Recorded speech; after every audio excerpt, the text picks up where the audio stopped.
On July 31st, 2023, in Cane Ridge, in Nashville, Tennessee, 29-year-old April Holt's life was tragically taken in what was initially ruled that she ended her own life. Her demise would later reveal a heartbreaking truth, uncovering layers of deception and a chilling tale of a betrayed woman. April Holt, a loving mother to 2 children, was well known in her community. A devoted TikTok creator with over 200,000 followers, she used her platform to uplift others, sharing content about her family, her faith, and inspiring people to elevate their lives.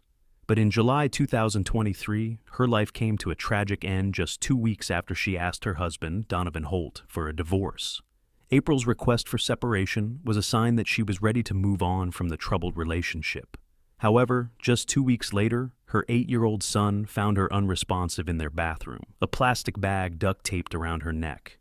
The initial investigation by the Metropolitan Nashville Police Department ruled that April ended her own life, based on Donovan's statement that he had found her in the bathroom with the bag taped to her neck.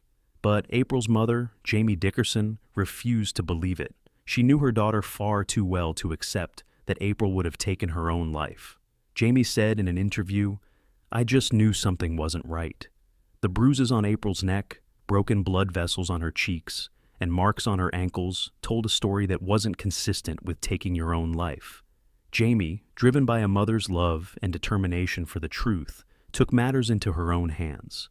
She began to dig deeper, questioning everyone involved and looking for anything that could prove her daughter was slain.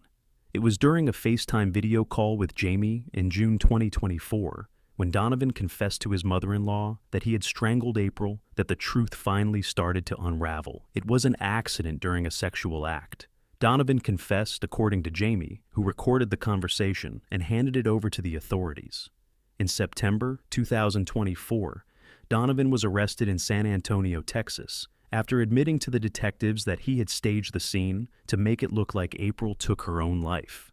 He had dragged April's body to the shower and taped a bag over her face to cover up his actions. April's demise had left a significant mark on her family, especially her 2 children, who was 8 and 12 at the time. The emotional toll of losing a mother under such violent circumstances was compounded by the confusion and frustration of the family as they navigated the aftermath of a case that was initially misjudged. Jamie, whose pain was evident as she fought for justice, said, "My daughter didn't deserve this." As 33-year-old Donovan stood trial, he pleaded guilty to reckless slaying, tampering with evidence, and false reporting. On February 18, 2025, he was sentenced to 2 years in prison and 8 years in community corrections. While some may have considered the sentence too light, for Jamie and the rest of April's family, it was a step toward closure. The case of April Holt serves as a poignant reminder of the dangers of domestic violence and the importance of never giving up on the search for truth, even when it seems the answers are out of reach. Jamie Dickerson's relentless pursuit of justice ensured that April's voice was heard, even after her tragic demise. Jamie said the following, reflecting on the long road to justice. "I never gave up. I just wanted the truth to come out, so her demise wouldn't be in vain." April Holt may no longer be with us, but her legacy lives on through her children, her uplifting messages, and the fight for justice that her family will continue to carry on. On January 24, 2021, in Indianapolis, Raymond Childs III, just 17 years old at the time, ended the lives of 6 members of his own family in a brutal mass shooting.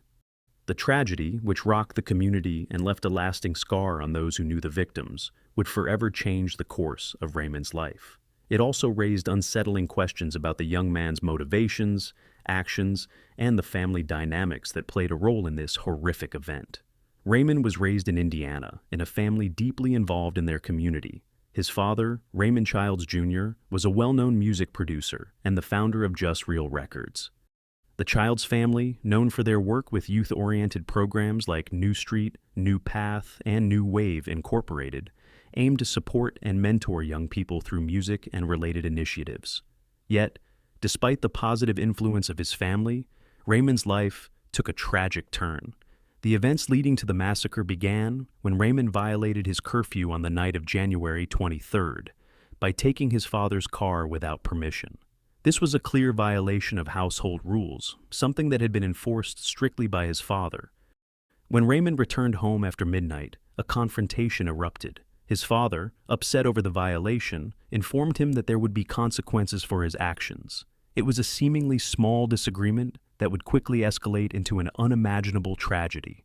In the early hours of the following day, Raymond allegedly retrieved two 9mm firearms and, in a shocking act of violence, began shooting members of his family. He moved through the house, gunning down his 42-year-old father, his stepmother, 42-year-old Kizzy Childs, his 18-year-old brother, Elijah Childs, Elijah's girlfriend, 19-year-old Kiara Hawkins, and her unborn baby boy, who was days away from being delivered, as well as his own 13-year-old sister, Rita Childs. The shooting occurred inside the family home, with multiple victims found throughout the residence. Raymond's 15-year-old sibling was critically wounded but managed to contact the authorities.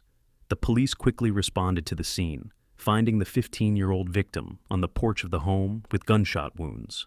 The teenager named his brother as the perpetrator before going for surgery. Raymond had fled the scene, but the following day he was arrested at a relative's home.